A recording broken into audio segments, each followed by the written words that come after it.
బనకచెర్ల కోసమే మేడిగడ్డను రిపేర్ చేయడం లేదా? ఇది ఈ టాపిక్ మీద ఫస్ట్ మనం మాట్లాడదాం. నిజంగా కూడా చాలా దుర్మార్గమైనటువంటి పరిస్థితులు కనపడతా ఉన్నాయి రాష్ట్రంలో.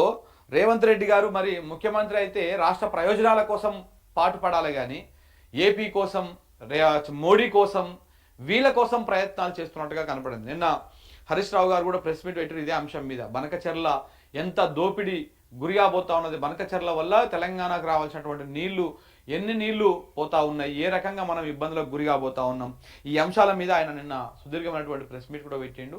ఇదే అంశాల గురించి నీటిపారుదల రంగ నిపుణులు కానీ లేకపోతే మిగతా వక్తలు కానీ చాలామంది మాట్లాడుతూ ఉన్నారు. అయితే అసలు విషయం ఏంటంటే ఇవాళ మేడిగడ్డలో ఒక బ్లాక్లో 2 పియర్స్ కుంగిపోయినాయి.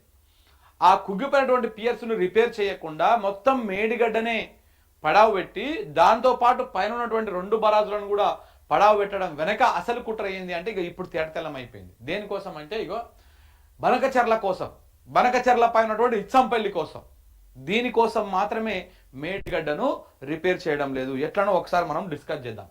అయితే ఇది గోదావరి నది మిత్రులారా, ఇట్లా పోయేది గోదావరి నది, ఇట్లా వచ్చేది ప్రాణహిత నది, ఇట్లా వచ్చేది ఇంద్రావతి నది.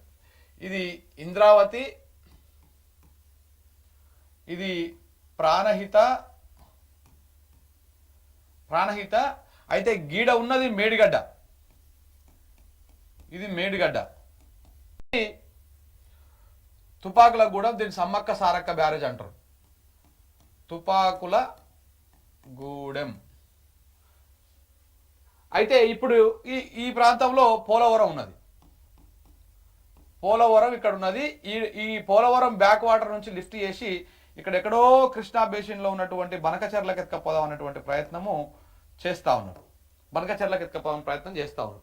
అసలు ఈ బనకచెర్ల కోసమే ఈ మేడిగడ్డను రిపేర్ చేయడం లేదు. ఇంకా దాంతోపాటు ఏడ ఇంద్రావతి కలిసినాక ఈ ప్రాంతంలో ఇచ్చంపల్లి ఉంది. ఇచ్చంపల్లి, ఈ ఇచ్చంపల్లిని ఈడ బ్యారేజ్ కట్టి ఇక్కడ నుంచి ఇక్కడ కావేరి నదికి నీళ్ళెత్తుకపోవడం కోసము, తమిళనాడులో ఉన్నటువంటి కావేరి నదికి నీళ్ళెత్తుకపోవడం కోసము ఈ ప్రయత్నం కూడా మోడీ సర్కార్ చేస్తుంది. ఇది వేరే గీత పెడదాం, దీనికి రెడ్ కలర్ పెడదాము. ఇగో ఇది కావేరి కోసం. ఇదేమో ఇట్లా వచ్చేదేమో ఇదేమో బనకచెర్ల, ఇదేమో 200 టీఎంసీలు. 200 టీఎంసీలు అధికారికంగా చెప్తున్నారు, ఇంకా ఎక్కువనే తీసుకుపోతారు. 200 టీఎంసీలు తీసుకుపోవడం కోసం ఈ ప్రయత్నం చేస్తాము. అయితే ఇక ఇక్కడ చూడండి ఎంత కుట్ర జరుగుతూ ఉంది అంటే ఇది గోదావరి నది, ఇది గోదావరి నది.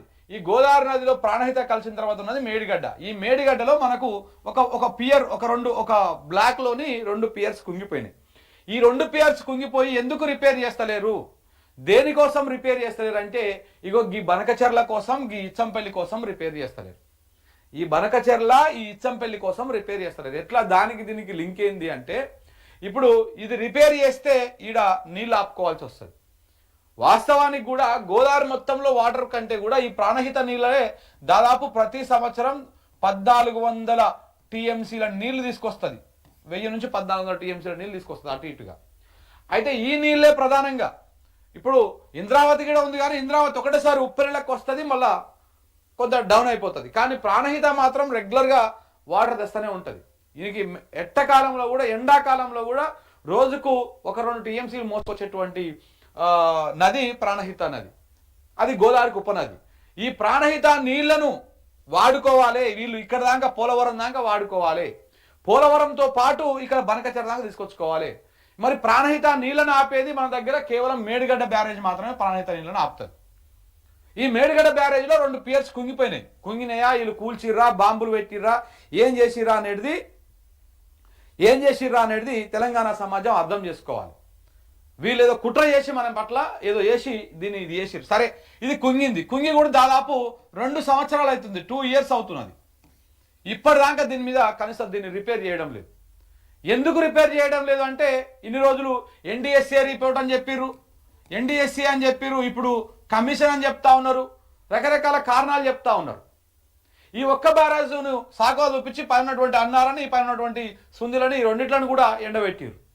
మొత్తము గోదావరి నది మీద ఉన్నాయే బ్యారేజ్లలో ఈ 3 బ్యారేజ్లే మొత్తం గోదావరి నది మన తెలంగాణలో ఏ నుంచి అందాక వారుతుందో ఆ నుంచి ఇందాక ఉన్నటువంటి మొత్తం పొడవులో మనకున్న ఈ మూడు బరాజులు, ఈ 3 బరాజులను బంద్ పెట్టారు. ప్రధానంగా మేడిగడ్డ రిపేర్ చేస్తే ఇక్కడ వచ్చిన ప్రాణహితాకెళ్ళి వచ్చేటువంటి నీళ్ళని ఆపొచ్చు, ఆపాల్సి వస్తుంది కూడా. బ్యారేజ్ మంచుకున్నాక అన్ని మంచుకున్నాక మీరు ఎందుకు నీళ్లు ఆపడం లేదన్నటువంటి విమర్శ ప్రజల నుంచి వస్తుంది. అందుకనే దీన్ని వీళ్ళు 2 సంవత్సరాల నుంచి రిపేర్ చేయకుండా అలా పెట్టారు. వీళ్ళు అధికారంలోకి వచ్చిన సంవత్సరంన్నర కాలం నుంచి కూడా రిపేర్ చేసే అవకాశం ఉంది, కానీ చేయడం లేదు. ఎందుకు చేస్తలేరు? ఇగో ఈ మేడిగడ్డని రిపేర్ చేస్తే వచ్చేటువంటి ప్రాణహిత నీళ్ళని మనం ఇక్కడ ఆపేసుకొని ఇక్కడ నుంచి లిఫ్ట్ చేసుకొని అన్నారంలోకి, అన్నారం నుంచి లిఫ్ట్ చేసుకొని సుందిళ్ళకి, సుందిల నుంచి ఎల్లంపల్లికి, ఎల్లంపల్లి నుంచి మొత్తం తెలంగాణ వ్యాప్తంగా mid Manair, lower Manair, upper Manair, Ranganayak Sagar, Anantagiri reservoir, Mallanna Sagar, ఇట్లా కొండపోచమ్మ, ఇట్లా గంధమల్ల, ఇటు పోతే బస్వాపురం, ఇవన్నీ కూడా నిండేటువంటి అవకాశం ఉంటుంది. తెలంగాణ వ్యాప్తంగా నీళ్లు పోతాయి. ఎస్ఆర్ఎస్పి కాకతీయ కెనాల్లో కానీ ఇవన్నీ కూడా నీళ్లు పోయేటువంటి అవకాశం ఉంటుంది. మనకి ఇక్కడ కోదాడ తుంగభద్ర దాకా కూడా తుంగతుర్తి దాకా కూడా నీళ్ళు వచ్చేటువంటి అవకాశం ఉంటుంది. ఇవన్నీ ఉంటాయి కాబట్టి వీళ్ళు ఈ ప్రాణహిత నీళ్ళని ఆపొద్దు. ప్రాణహిత నీళ్ళని ఆపొద్దు అంటే ఏం చేయాలి? ఈ మేడిగడ్డ రిపేర్ చేయొద్దు. ఇది రేవంత్ రెడ్డి మీద చంద్రబాబు నాయుడు, మోడీ చేస్తున్నటువంటి ప్రెజర్. రేవంత్ రెడ్డి కూడా అందుకే దాన్ని కనీసం రిపేర్ చేయకుండా రిపోర్ట్ పేరుతోటి కొన్ని రోజులు కాలయాపన, దీని పేరుతోటి కొన్ని రోజులు కాలయాపన. ఒక్క బ్యారేజ్లో 2 పియర్స్ కుంగిపోతే 1,00,000 కోట్ల అవినీతి జరిగిపోయింది, కాళేశ్వరం మొత్తం కొట్టుకపోయిందని మన తెలివి లేనటువంటి మన మంత్రులు మాట్లాడుతూ ఉన్నారు. మరి వాళ్ళ తెలివికి మొక్కాలే, వాళ్ళకి తెలంగాణ రాష్ట్రం మీద ఉన్న ప్రేమకు మొక్కాలి వాళ్ళని. మరి ఇప్పుడు దీన్ని రిపేర్ చేసామనుకో నీళ్ళు ఆపాల్సి వస్తుంది. అందుకే రిపేర్ చేయకుండా ఏం చేస్తున్నారు? ఇక్కడ ప్రాణహిత నుంచి వచ్చేటువంటి ప్రతి సుక్క నీటిని ఇట్లా పోలవరం దాకా పోలవరం దాకా పోవడానికి ప్రయత్నాలు చేస్తూ ఉన్నారు.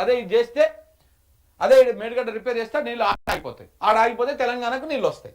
ఇది రిపేర్ చేయకపోతే ఇది అవుతుంది.